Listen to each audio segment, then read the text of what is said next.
د غونډې په لومړي سر کې د پښتنو د ټولنیز ولسوالیز ګوند د بهرنیو چارو د څانګې مشر او د فرانکفورټ د څانګې مشر ښاغلي او درون پښتون ورور اقبال لالا ته بلنه ورکوم چې راشي او خپلې خبرې زموږ سره شریکې کړي. ښاغلی اقبال لالا.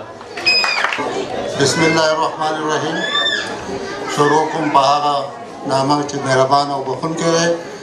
خوږو خویندو، ورونو، مشرانو او درنو مېلمنو، د مینې نه ډک سلامونه دې تاسو ته قبول وي. او زه د زړه د کومې ټولو ته هرکلی وایم چې په دې جشن کې حصه اخیستې ده او دلته کې راغلي دي. دا زموږ یو تاریخي او ډېر په زړه پورې د مودو راسې د دې نوم دپاره موږ ډېر وکړي دو او زموږ ډېرو مشرانو هلې ځلې وکړې، خو اخر سر نه دا نوم زموږ لاسته راغی. په دې ځل او په دې خبره باندې تاسو ته یو ځل بیا مبارکي وایم او ستاسو د راتګ نه ډېره ډېره خوښي ادا کوم. خاص کر د پیپلز پارټۍ، د مسلم لیگ نون، د NKM او د مولانا صاحب د لیدنه زموږ خوشحالي او ډېر د مینې ډک سلامونه ورته وړاندې کوم چې هغوی زموږ سره هم په دې کې ډېره مرسته وکړه چې دا نوم زموږ د لاسه شو.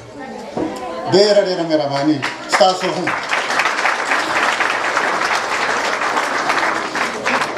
زه خپلې خبرې ختموم ولې چې زما نه وروستی نور زموږ مشر حاجي بلور صاحب راغلی دی چې د وطن نه راغلی دی، زموږ مشر دی او خدای پاک دې ژوندی او روغتیات والا ورکړي چې همیشه زموږ سره په دغه شان دیسو کې د انټرنټ نه 33 کاله مخکې هم راغلي وو، حصه یې اخیستې وه او نن بیا په دې تاریخي موقع بیا راغی.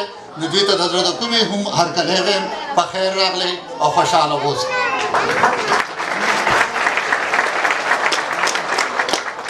زه ستاسو نه اجازت غواړم چې خبرې اوږدې نه شي، په خدای وسپارم او امید لرم چې تاسو به د دې جشن نه ښه ښکلی خوند واخلئ او خوږې خوږې خبرې به هم واورئ او ستاسو روبدي لر بر ښکته افغان بر افغان ټول پښتنو ته د زړه د کومې سلام او د زړه د کومې مبارکي وایم.